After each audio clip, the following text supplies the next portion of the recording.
Hi friends, నమస్తే. Welcome to anus kitchen. ఈరోజు స్పైసీగా తక్కువ ఐటమ్స్తో చాలా టేస్ట్గా ఉండే పచ్చిమిరపకాయల పచ్చడి తయారు చేసే విధానం. ఇది బ్రేక్ఫాస్ట్లకు అండ్ రైస్లకు అన్నిట్లో బాగుంటుందండి. తప్పకుండా ఇదే విధంగా ఒకసారి ట్రై చేసి మీకు ఎలా ఉందనేది కామెంట్స్లో తెలియజేయండి. ఇప్పుడు వరకు కూడా నా ఛానల్ని సబ్స్క్రైబ్ చేయని వాళ్ళు ప్లీజ్ సబ్స్క్రైబ్ చేసుకోండి. రండి ఇది ఎలా తయారు చేయాలో చూసేద్దాం. ముందుగా ఈ పచ్చిమిర్చి పచ్చడి తయారు చేసుకోవడానికి కావాల్సిన ఐటమ్స్ చూసేద్దాం.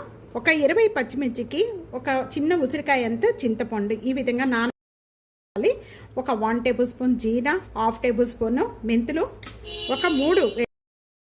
ఒక ఆనియన్లో ఒక 1/2 ఆనియన్. ప్యాన్లో 1 టేబుల్ స్పూన్ ఆయిల్ యాడ్ చేస్తున్నాను. ఈ తీసుకున్న పచ్చిమిర్చి అన్నీ కూడా 20 పచ్చిమిర్చి అండి. ఇవన్నీ కూడా బాగా కడిగేసేసుకొని ఇలా హాఫ్గా కట్ చేసేసి వేసేస్తున్నాను. ఇలా హాఫ్గా కట్ చేసి వేస్తే ఇలా చిందవండి పైకి.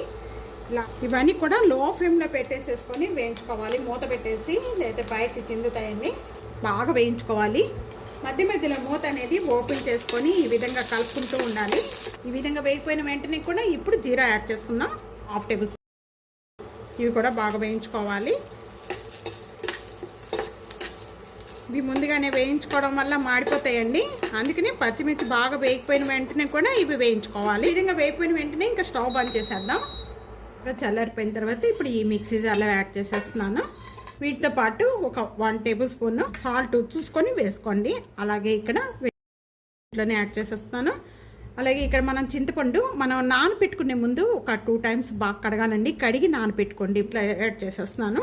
ఇవన్నీ కూడా బాగా మెత్తగా చేసుకోవాలి. ఫస్ట్ ఈ విధంగా బాగా మెత్తగా చేసుకోవాలి. ఈ విధంగా మీడియం సైజుగా పీసెస్ కట్ చేసి ఈ విధంగా పెట్టేశాను.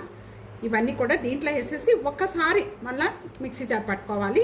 అంతా రెడీ అయిపోయింది. ఇప్పుడు మనం తాలింపు పెట్టుకునే విధానం. యాక్చువల్లీ తాలింపు పెట్టుకోవడానికి ఇక్కడ నేను 1 టేబుల్ స్పూన్ ఆయిల్ యాడ్ చేస్తాను. 1/2 టేబుల్ స్పూన్ మినపప్పు, ఒక 1/2 టేబుల్ స్పూన్ ఆవాలు. పప్పులు బాగా వేగిపోయిన వెంటనే కొద్దిగా కరివేపాకు.